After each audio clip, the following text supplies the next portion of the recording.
ഓം ശ്രീകൃഷ്ണാർപ്പണമസ്തു. എല്ലാവർക്കും നമസ്കാരം. ശ്രേഷ്ഠം ചാനലിലേക്ക് എല്ലാവർക്കും സ്വാഗതം. കർമ്മദോഷ നിവാരണം, സുഖശ്രേഷ്ഠ ജീവനം. ഇന്നത്തെ നമ്മുടെ വിഷയം നവഗ്രഹങ്ങൾക്ക് ഒരു ഉത്തമമായ പരിഹാരം.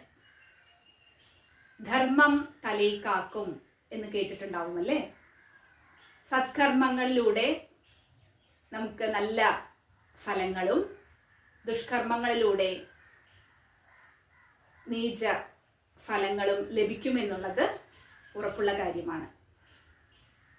ഓരോ ജാതകം കാണുമ്പോഴും 9 ഗ്രഹങ്ങളുടെ പൊസിഷൻ എന്ന് പറയുന്നത് ഇത് വളരെ വ്യക്തമായി കാണിച്ചു തരുന്നു എന്നുള്ളതാണ്.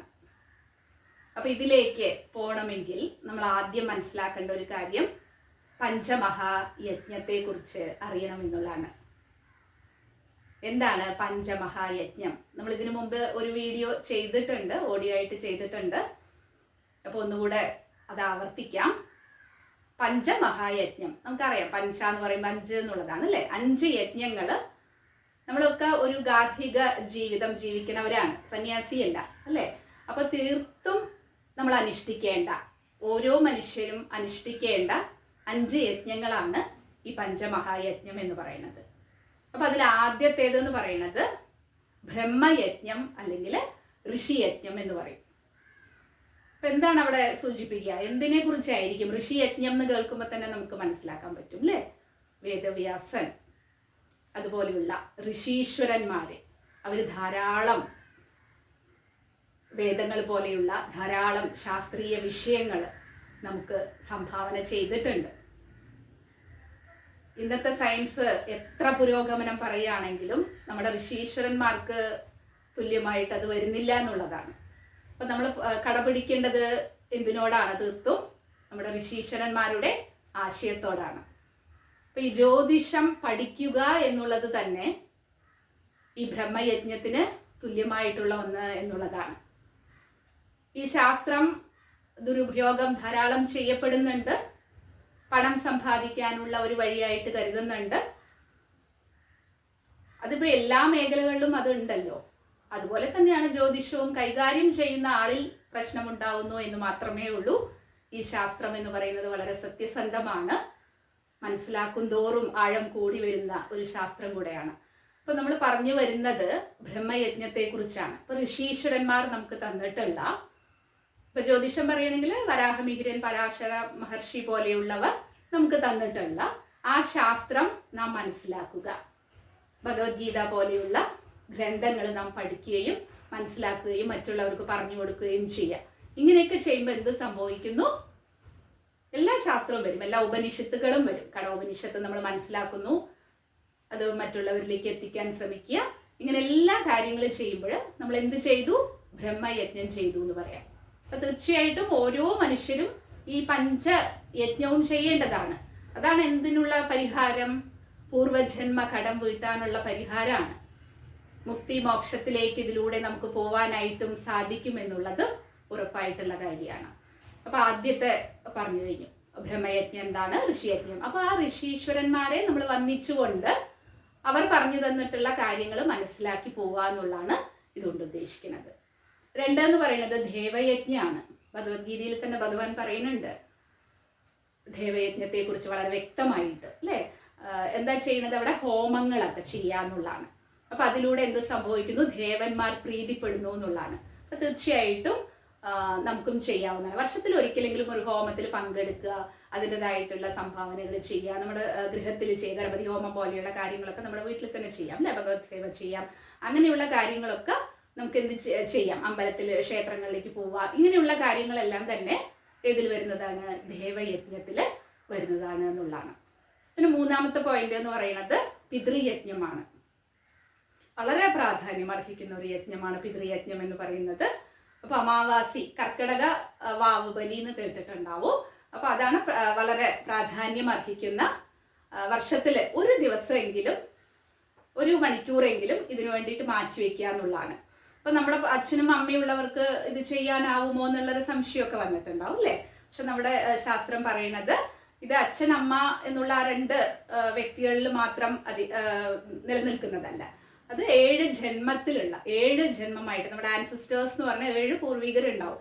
അവർക്കൊക്കെ വേണ്ടിയിട്ടുള്ളതാണ്, ഋഷീശ്വരന്മാർക്ക് വേണ്ടിയിട്ടുള്ളതാണ്, മരങ്ങൾക്കും പക്ഷികൾക്കും അങ്ങനെ ഈ ഭൂമിയിലുള്ള എല്ലാ സകല ജീവജാലങ്ങൾക്കും വേണ്ടിയിട്ടാണ് നമ്മൾ പിതൃയജ്ഞം ചെയ്യുന്നത്. അപ്പം അതുകൊണ്ട് തീർച്ചയായിട്ടും എല്ലാവർക്കും ചെയ്യാവുന്നതാണ്. അപ്പോൾ വർഷത്തിൽ 3 അമാവാസിയാണ് വളരെ പ്രാധാന്യമുള്ളത്. അതിൽ കർക്കിടക അമാവാസി ഉണ്ട്, തുലാമുണ്ട്, കുംഭമാസത്തിലെ ശിവരാത്രിയോടനുബന്ധിച്ചുള്ള അമാവാസി ഉണ്ട്. അപ്പം ഇത് 3ഉം വളരെ പ്രാധാന്യം അർഹിക്കുന്ന, ഈ വാവു പൂജയ്ക്ക് വളരെ പ്രാധാന്യം അർഹിക്കുന്ന ദിവസങ്ങളാണ്. അപ്പോൾ വർഷത്തിൽ ഒരിക്കലെങ്കിലും നമ്മളിത് ചെയ്യണം എന്നുള്ളത് നിർബന്ധമായിട്ടുള്ള കാര്യമാണ്. ഇനി 4ാമത്തെ യജ്ഞം എന്ന് പറയുന്നത് മനുഷ്യയജ്ഞമാണ്.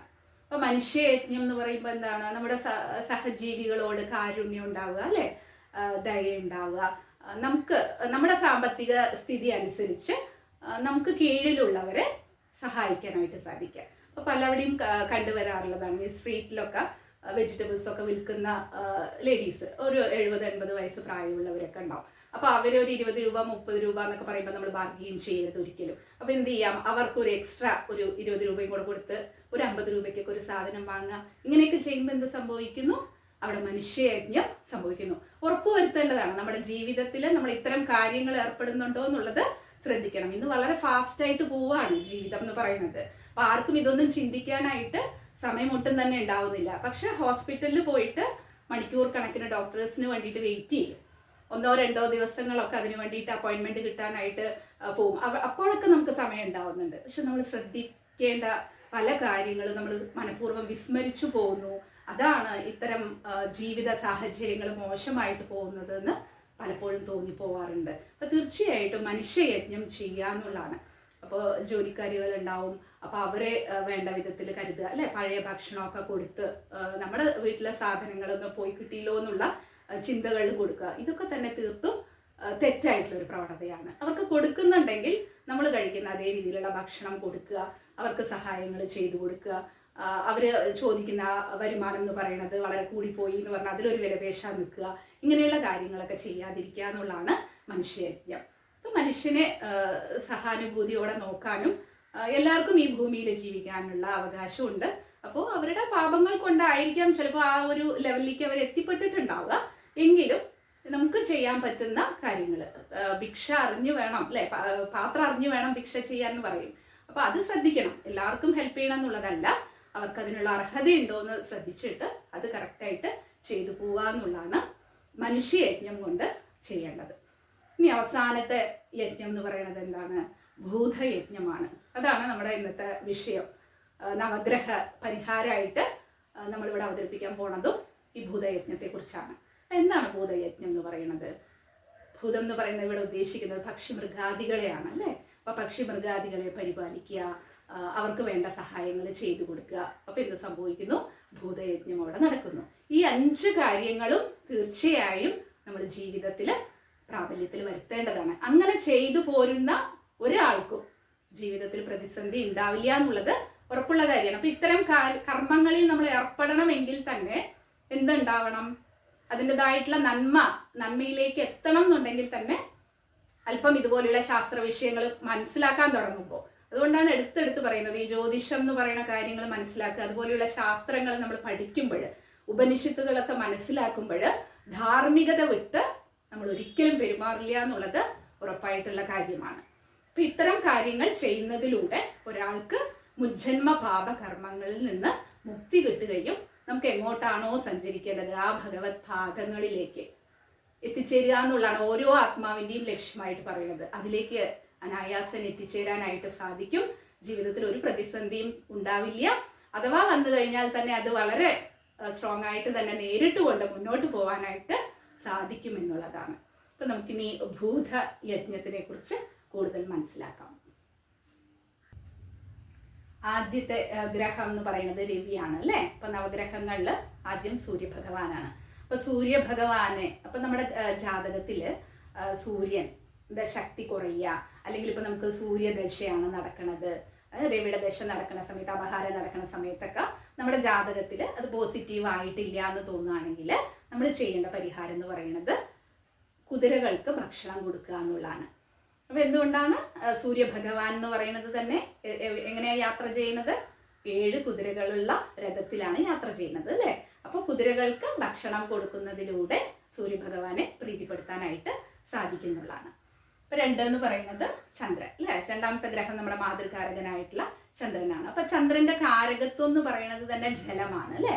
അപ്പോൾ ജലജീവികൾ, അപ്പോൾ മത്സ്യം, അതുപോലെ തന്നെ ആമ തുടങ്ങിയിട്ടുള്ള ജീവികൾക്ക് ഭക്ഷണം കൊടുക്കുക. നമ്മൾ തൃപ്രയാറിലൊക്കെ കണ്ടിട്ടുണ്ട് അല്ലേ? മീനൂട്ടൊക്കെ വളരെ പ്രസിദ്ധമായിട്ട് മീനൂട്ട് നടത്തുന്ന ഒരു ക്ഷേത്രമാണ്. അപ്പോൾ ഇത് ചെയ്യുന്നതിലൂടെ നമുക്ക് എന്താണ് സംഭവിക്കുന്നത്?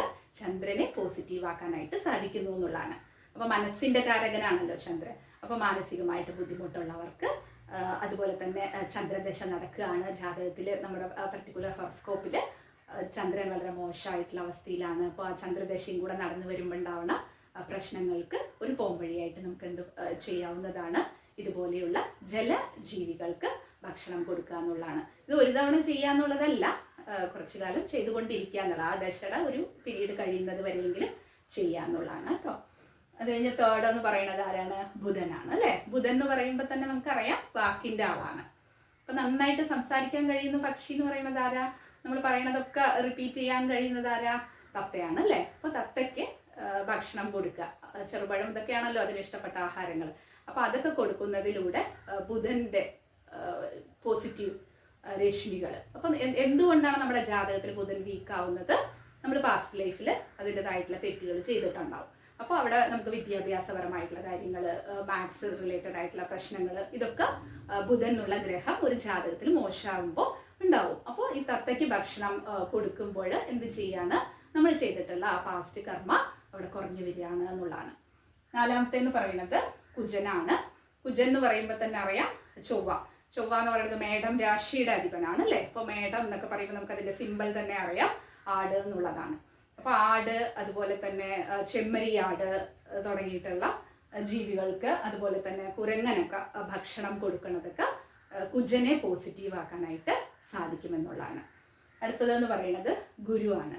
അപ്പോൾ ഗുരു എന്ന് പറയുമ്പോൾ തന്നെ അറിയാം ജ്ഞാനകാരകനാണ്. വലിയ വലിയ സമ്പത്തിൻ്റെ ആളെന്ന് പറയുന്നതും ഗുരുവാണ്. അപ്പോൾ ഗുരുവിനെ ഒരു ജാതകത്തിൽ ഗുരുവാണ് നെഗറ്റീവായിട്ട് ഉള്ളത് എങ്കിൽ നമുക്ക് എന്ത് ചെയ്യാം? ആന ഗുരുവിൻ്റെ സിമ്പലാണ്. അപ്പോൾ ആന എന്നുള്ളതും അതുപോലെ തന്നെ പശുവിന് ഭക്ഷണം കൊടുക്കുക. അപ്പോൾ പശു വളർത്തൽ എന്നൊക്കെ ഉള്ളത് പോസിറ്റീവ് ആണെങ്കിലും നമ്മൾ എന്ത് ചെയ്യുന്നു? അവിടെ നമ്മൾ തിരിച്ച് അതിൽ നിന്ന് പാല് നമുക്ക് ലഭിക്കണം എന്ന് പറഞ്ഞിട്ടാണ് നമ്മൾ പശുവിനെ വളർത്തുന്നത് അല്ലേ? അപ്പോൾ അവിടെ ഒരു ബാർട്ടർ സമ്പ്രദായമാണ് വരുന്നത്. അപ്പോൾ നമ്മൾ ഇതുപോലെ ഗ്രഹങ്ങളെ പോസിറ്റീവ് ആക്കണം എന്ന് പറയുമ്പോൾ നമുക്കൊന്നും തന്നെ തിരിച്ച് പ്രതീക്ഷിക്കാതെ നമ്മൾ ചെയ്യുമ്പോഴാണ് അത് കറക്റ്റായിട്ടുള്ളൊരു സേവനം എന്നുള്ളതാവണത് അല്ലേ? അപ്പോൾ അതിൽ നിന്ന്, പശുവിൽ നിന്ന് നമ്മളൊന്നും പ്രതീക്ഷിക്കുന്നില്ല, നമ്മൾ അതിന് ആഹാരം കൊടുക്കുക. അങ്ങനെയൊക്കെ ചെയ്യുമ്പോഴാണ് എന്ത് സംഭവിക്കുക? നമ്മുടെ പാസ്റ്റ് ഡെപ്റ്റ് കുറയുക എന്ന് പറയുന്നത്. അപ്പോൾ ഗുരുവിനെ പോസിറ്റീവ് ആക്കണം എന്നുണ്ടെങ്കിൽ ആനയൂട്ട് നടത്തുക. അതെല്ലാവർക്കും സാധ്യമാവണ കാര്യമായിരിക്കില്ല, എങ്കിലും പശുവിനെ കാണാറുണ്ട് അല്ലേ? അപ്പോൾ പശുവിന് ഭക്ഷണം കൊടുക്കുക, പഴങ്ങളോ പോലെയുള്ള കാര്യങ്ങളൊക്കെ തുടർച്ചയായിട്ട് കൊടുത്തുകൊണ്ടിരിക്കുക എന്നുള്ളതാണ്. ഇപ്പോൾ ഗുരുദശയൊക്കെ വന്നിട്ടുണ്ട്, അത് 6ാം ഭാവമായിട്ടൊക്കെ ബന്ധം വന്നിട്ടുണ്ട്. കടം, രോഗം, ശത്രു, ഇങ്ങനെയുള്ളൊരു പൊസിഷനിലൂടെ നമ്മൾ കടന്നു പോകണമെന്ന് പറയുമ്പോൾ തീർച്ചയായിട്ടും ഇതുപോലെയുള്ള ഭൂതയജ്ഞം നമ്മളവിടെ പ്രാവർത്തികമാക്കുകയാണ്. അപ്പോൾ അതിലൂടെ നമുക്ക് നമ്മുടെ പാസ്റ്റ് ഡെപ്റ്റ് കുറയ്ക്കാനായിട്ട് സാധിക്കുന്നുള്ളതാണ്. അതുപോലെ തന്നെയാണ് ശുക്രൻ. ശുക്രൻ എന്ന് പറയുമ്പോൾ പ്രണയകാരകനാണ് അല്ലേ? കാമകാരകനാണ്. അപ്പോൾ അവിടെ എന്ന് പറയുന്നത് ഈ പ്രാവ്, അതിന് ധാന്യങ്ങൾ കൊടുക്കുക എന്നുള്ളതാണ് ശുക്രനെ പോസിറ്റീവ് ആക്കാനുള്ള ഒരു ഉത്തമ പരിഹാരം എന്ന് പറയുന്നത്. നെക്സ്റ്റ് എന്ന് പറയുന്നത് നമുക്ക് എല്ലാവർക്കും ഭയമുള്ള ശനിയാണ് അല്ലേ? ശനിദേവനെയാണ് നമുക്ക് എല്ലാവർക്കും ഭയം. ഏഴര ശനി വരുന്നു, കണ്ടക ശനി വരുന്നു അല്ലേ? അഷ്ടമശനിയാണ് എന്നൊക്കെ പറയുന്നുണ്ട്. അപ്പോൾ ആ ഒരു സമയത്തിലൂടെയാണ് നമ്മൾ ഫേസ് ചെയ്യുന്നത്. അപ്പോൾ മീനം രാശിക്കാരൊക്കെ പ്രത്യേകിച്ച്, അതുപോലെ തന്നെ ചിങ്ങ രാശിക്കാർക്കൊക്കെ വളരെ ഭയത്തോടെ മുന്നോട്ട് പോകേണ്ട ഒരു ടൈമാണ്. അപ്പോൾ നമുക്ക് ശനിയെ എങ്ങനെ പോസിറ്റീവ് ആക്കാൻ പറ്റും? നമുക്ക് എല്ലാവർക്കും അറിയാം, കാക്കയ്ക്ക് ഭക്ഷണം കൊടുക്കുന്നത് ശനീശ്വരൻ്റെ വാഹനമായ കാക്കയാണ്. അപ്പോൾ കാക്കയ്ക്ക് ഭക്ഷണം കൊടുക്കുക എന്നുള്ളത് ശനികോപത്തിൽ നിന്ന് നമ്മളെ രക്ഷപ്പെടുത്താനായിട്ട് സാധിക്കുന്നുള്ളതാണ്. അതുപോലെ തന്നെയാണ് ബ്ലാക്ക് ഡോഗ്സ് അല്ലേ, കറുത്ത നായ്ക്കൾക്ക് ഭക്ഷണം കൊടുക്കുന്നതിലൂടെയും ശനിപ്രീതി നമുക്ക് വരുമെന്നുള്ളത് ഉറപ്പായിട്ടുള്ള കാര്യമാണ്. അത് കഴിഞ്ഞാൽ 2 ഗ്രഹങ്ങളുണ്ട് അല്ലേ, ഛായാഗ്രഹങ്ങൾ. 8ഉം 9ഉം എന്ന് പറയുന്നത് സർപ്പി, അതുപോലെ തന്നെ കേതുവാണ്. അപ്പോൾ ഇവിടെ രാഹുവിൻ്റെ പ്രീതിക്കും എന്ന് പറയുന്നതും ആര് തന്നെയാണ്? നായ തന്നെയാണ്. പക്ഷെ എന്ത് കൊടുക്കുക എന്നുള്ളത് ബ്രെഡ് കൊടുക്കുക എന്നുള്ളതാണ്. റൊട്ടി കറുത്ത നായ്ക്കൾക്ക് കൊടുക്കുമ്പോഴാണ് നമ്മുടെ രാഹുദോഷം മാറുന്നത് എന്നുള്ളതാണ്. അതുപോലെ കേതു ആണെങ്കിൽ ഉറുമ്പുകൾക്ക് പഞ്ചസാര കൊടുക്കുക എന്നുള്ളതാണ്. അപ്പോൾ അത് മൂലഗ്രന്ഥങ്ങളിൽ പറഞ്ഞിട്ടുണ്ട്. കരിമ്പാമ്പ്, ചെമ്പാമ്പ് എന്നാണ് രാഹുകേതുക്കളെ പറഞ്ഞിട്ടുള്ളത്. അപ്പോൾ രാഹു എന്ന് പറയുമ്പോൾ കരിമ്പാമ്പ്. അപ്പോൾ അതുകൊണ്ട് നമ്മൾ കറുത്ത നിറമുള്ള ഡോഗ്സിന് എന്ത് കൊടുക്കുന്നു? ബ്രെഡ് കൊടുക്കുന്നു. ഇതെന്ന് പറയുന്നത് ചെമ്പാമ്പാണ്. അപ്പോൾ ചുവന്ന നിറം അല്ലേ. അപ്പോൾ ആ ഉറുമ്പുകൾക്ക്, ചുവന്ന നിറമുള്ള ഉറുമ്പുകൾക്ക് പഞ്ചസാര കൊടുക്കുമ്പോൾ നമ്മുടെ കേതുദോഷം മാറുന്നുള്ളതാണ്. ഇത്രയാണ് നമുക്ക് ഈ നവഗ്രഹ ദോഷത്തിനുള്ള ഒരു പരിഹാരമായിട്ട് പറയാനുള്ളത്. അപ്പോൾ തീർച്ചയായിട്ടും എല്ലാവരും ഈ പഞ്ചമഹായജ്ഞം നമ്മുടെ ജീവിതത്തിൽ അനുവർത്തിക്കേണ്ട ഒന്നാണെന്ന് മനസ്സിലാക്കുക. ഇത്രയും കാര്യങ്ങൾ ചെയ്യുക. നമ്മുടെ കുലദേവത വർഷത്തിലൊരിക്കലെങ്കിലും കുലദേവത ക്ഷേത്രങ്ങളിൽ പോയിട്ട് തൊഴുവും കൂടെ ചെയ്യുകയാണെങ്കിൽ നമുക്കൊരു അസ്ട്രോളജറുടെ മുമ്പിലും പോയി നിൽക്കേണ്ട ആവശ്യം വരുന്നില്ല എന്നുള്ളതാണ്. വളരെ ക്ലാരിറ്റി നമ്മുടെ ലൈഫിൽ നമുക്ക് കിട്ടും. നമ്മുടെ വരും തലമുറകളെ നല്ല രീതിയിലേക്ക് ഒരു ഗൈഡ് ചെയ്യാനായിട്ടുള്ള കഴിവ് നമുക്ക് മനസ്സിലാക്കാനായിട്ട് ഇതിലൂടെയെല്ലാം സാധിക്കും. ഇത്തരം കർമ്മങ്ങൾ നമ്മൾ ചെയ്യുമ്പോൾ തീർച്ചയായിട്ടും പ്രപഞ്ചം നമുക്ക് അതിനനുകൂലമായിട്ട് വരുമെന്നുള്ളതിൽ യാതൊരു സംശയവുമില്ല. എല്ലാവർക്കും ഈ വിഷയത്തെക്കുറിച്ച് മനസ്സിലായിട്ടുണ്ടാവുമെന്ന് വിചാരിക്കുന്നു. അടുത്ത വീഡിയോ ആയിട്ട് കാണും വരെ നന്ദി, നമസ്കാരം.